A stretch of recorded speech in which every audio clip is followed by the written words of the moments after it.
morning, good evening, wherever you are in the world, and welcome to this Couchbase Hangout. So we're kind of calling it Coffee on Couchbase at the moment. There might be a name change soon, though. We might be going for something different. But anyway, my name's Matthew Revell, and I work at Couchbase on the developer advocacy team. And I'm joined today by Marcel Goya, who is the founder of Lingusocial. Hi, Marcel. Hi, Matt. Whereabouts in the world are you? I'm currently in Hamburg, Germany. It's just a small stint, just staying there for a couple of weeks, and yeah, that's where we are now. Very cool city. Yeah, it's quite nice. I quite like Hamburg. But the weather sucks right now. Yeah, well, that's northern Western Europe for you. Yeah. Well, in fact, all of Northern Europe. Anyway, okay, so Lingusocial. Tell us, what is Lingusocial?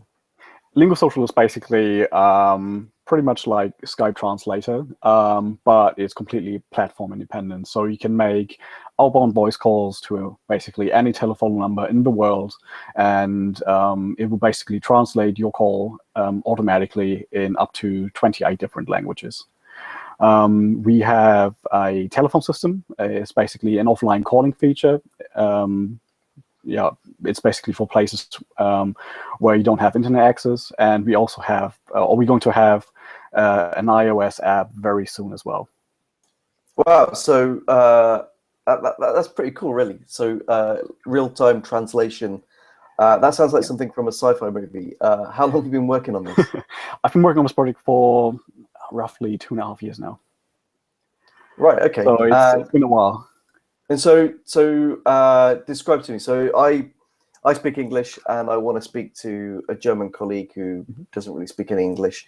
I could ring my colleague using your service, and your service would translate in real time our conversation. That's absolutely correct. The great thing is you can also have a video chat, like, for example, like Google Hangouts, and it would automatically translate the entire conversation in real time as well, or almost near real time. Okay. So I mean, how does that work? That's like I said, sounds like sci-fi. It's actually very simple. The way it works is you can either press a recording button, which is like a big red button in the middle of the screen, or bottom center, and you just press on it. It's pretty much like dictation. You just say whatever you have to say, press on it again. It will take around 2 to 3 seconds, and then both of you are going to hear the actual translation from a robotic voice, basically. Right, and then so yeah, it works both ways. Wow. So are there particular libraries that you've used, or is this a technology you've developed from scratch? I haven't developed the technology from scratch. We've been using Nuance, who's basically the technology provider behind Siri. They have a fantastic product, and the actual speech recognition is absolutely fantastic. They support more than 28 different languages, 42 different locales or accents, and the performance is absolutely incredible. It's cool. Okay. Actually great fun. And the great thing is it's cross-platform as well, right? Which is very important for us, because we have a telephone system, a web client, an iPhone app, so we are pretty much available on any platform. Wow. So I mean, so now we've kind of talked a little bit about how that side works. Tell me more about the architecture and kind of the platform that you've built all of this out on. Sure. We use Couchbase as basically like the core software piece of our whole platform, because obviously it's the database. And the great thing we can do with Couchbase is we can do the whole syncing process as well, which gives us an incredible amount of flexibility in terms of like having various clients on different platforms and being able to sync data in real time. We use PHP and Ubuntu, on the actual servers for the backend and the admin panel, and yeah, we just use Nuance for the actual speech recognition, and we also use the inbuilt HTML5 speech recognition engine from Google with the or on the actual web client, and then we use either Microsoft Translator or Google Translate for the actual translation engine. And then we have various other small libraries, like we connect with Stripe for the actual payments. We also offer bank transfers as well. And so it's basically a lot of complexity, and you have a lot of like small frameworks, small API providers who cover various aspects. Okay, well, let's dive down a bit more into the Couchbase side of things. So you mentioned syncing. So yes, I'm guessing using Couchbase Mobile in that case. Yes, that's absolutely correct. So yeah, tell us a bit about where you're using Couchbase and which Couchbase products as well. Yes, the actual iPhone app we're currently finalizing is using, well, it's basically built on PhoneGap using Apache Cordova. So in that sense, it's actually very easy for us to, do the whole cross-platform thing. And we use PouchDB for the actual, basically as an actual client for the connection to the sync gateway. And we have various servers who actually host the actual sync gateway, and also other servers who host the actual database. So that is completely independent, or basically the whole stack is completely independent, and it's very easy for us to scale, which is a massive benefit with Couchbase, because you can just create a new instance on, let's say, AWS or DigitalOcean, and you can just hook them up immediately, which is absolutely perfect. Right, and so that's for the iPhone app. Then on the web side of things, are you using Couchbase there as well? Yes, we're using PouchDB on the web and the iPhone app, and even though it's not officially a native library from you guys, the syncing quality and the overall experience is actually very good. The only thing we're missing is it doesn't support WebSockets right now. So if you sync data with the sync gateway, it takes a bit more time than, for example, as if you were using the native libraries in iOS, for example. Okay, all right. So when I come to use your service, what sort of data? I mean, I appreciate you might not want to go into too much detail about your service but I mean, what sort of data from me am I going to store as a user in Couchbase, a user of Lingusocial? The thing is, we're storing. We're using like a read-based approach. So basically, the only thing we're going to sync with the sync gateway is basically the data. So the client is only reading the data.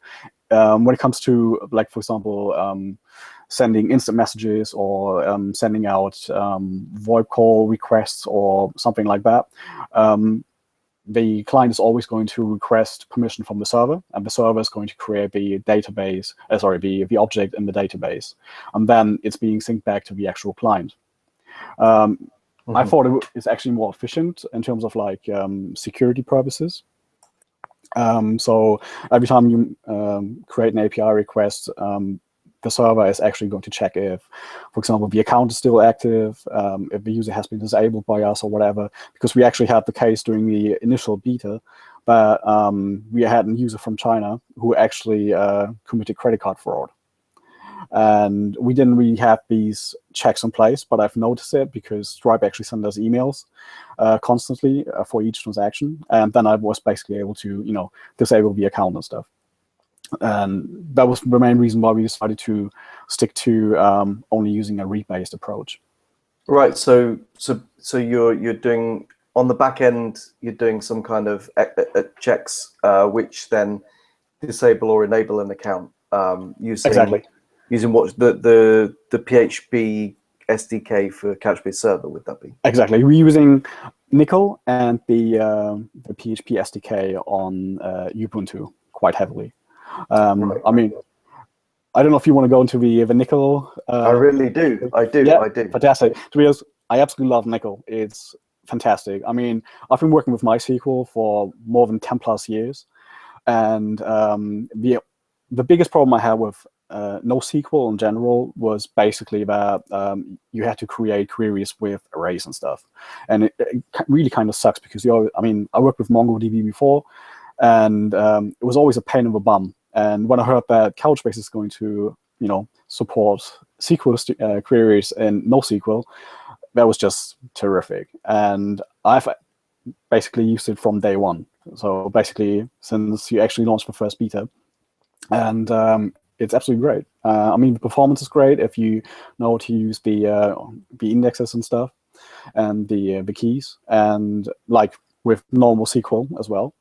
And it's just absolutely great. The cool thing is we can also use the Workbench console to basically get like quick data updates or the normal SQL stuff basically. So it saves a lot of time basically. So tell me about the transition of moving from MySQL's SQL to Nickel. Like you say, you've been using it for a long time now. Long before it went general availability. So you've had some time. So what are the big differences that you came across? The only limitations I experienced was basically when you create update statements or like delete statements. But this is something I necessarily didn't really need. Basically it's not that important to me, because when I work with the objects and the PHP SDK from Couchbase, it's not that necessary, because I actually created an ODM wrapper. It's basically just a private thing for me, because we're using Falcon PHP. I don't know if you know that framework. It's blazingly fast. It's at least 5 times faster than, for example, let's say Zen framework, because they execute the whole framework directly as an Objective-C module. A C module, not Objective-C.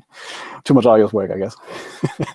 And so it's very, very efficient and very fast. And the great thing is they have an ODM wrapper for MongoDB, which I thought was actually very nice. So I basically created a wrapper myself for Couchbase. Oh, cool. And it's great. And the thing is, you open source it, put it on GitHub? I didn't actually. I could actually, but yeah, it's actually a good idea. Thanks. And then you can think of giving back. Do another hangout where you can demo it. Yeah. So so the big difference is, the transformation queries like updates, deletes, so on, are still beta on Nickel. So okay, that's understood. But the select queries are actually almost identical. Right. So you have a couple of NoSQL related statements, like for example, looking for keys and stuff in subarrays or nested arrays or whatever. But the overall syntax experience is pretty much the same as with normal SQL, which is fantastic because you don't really have to learn new stuff. So you've been using it for a while, like we said. So what are your tips for people who are just taking their first steps into Nickel? Create indexes. Very important. And always make sure, this is one problem I had before, is when you update objects in Couchbase and you are going to read with Nickel like immediately afterwards, then you would definitely have to use the GSI mode, just to make sure that the statement actually gets like the latest set. Yeah, so there are 2 indexing systems you can use for indexes on Nickel: Views and GSI. Okay, yeah. And this is one problem I had. That was just like the first version where I had this problem. Yeah, so GSIs are now the default. Yeah, exactly. So, which is perfect. Cool. Yeah. Okay, so you're using Couchbase Mobile with PouchDB and then Nickel on the back end to do your queries. So I suppose, again, to someone who's just starting out with Couchbase or considering it, what are your tips? What are your pointers? From like a data structure point of view, it's very important to, the great thing with NoSQL is you can customize or alter objects of a data model very easily, but it's the biggest problems I had was actually with the whole linking thing, like multi-entity relationship problems and stuff. So this is something, before you start out and just start coding, just think about how you actually structure the whole data object thing. That's actually very important. And you always have to think about performance as well, because if you have subqueries, then obviously the performance is going to suffer from it as well. Cool. Okay. What are you looking? So with the subqueries, when you say performance is going to suffer, tell me more about that, because in my experience, you're able to, fairly well refer out to multiple documents and actually have one query that really actually touches many documents, and it's still pretty fast. So tell me more about what you mean there. I mean, obviously, you got the join functionality or basically in Couchbase or Nickel, so that makes life much easier. I think I just had a problem where that was like during phase 1, where I had problems where joins weren't supported. I think that was the first version or whatever, and then I was actually struggling with this kind of stuff. Right. But these days, it's actually, I mean, or at least with the latest version, it's much easier. Yeah. So I mean, I like the things you're talking about is quite interesting. They are from the first beta almost. Yeah. So that's really old history now. That's it's interesting to sort of someone who's been using Nickel so long. Okay. So what are you looking forward to next from Couchbase? What do you want to see next? I think it would be great if you guys could work on the Cordova plugin.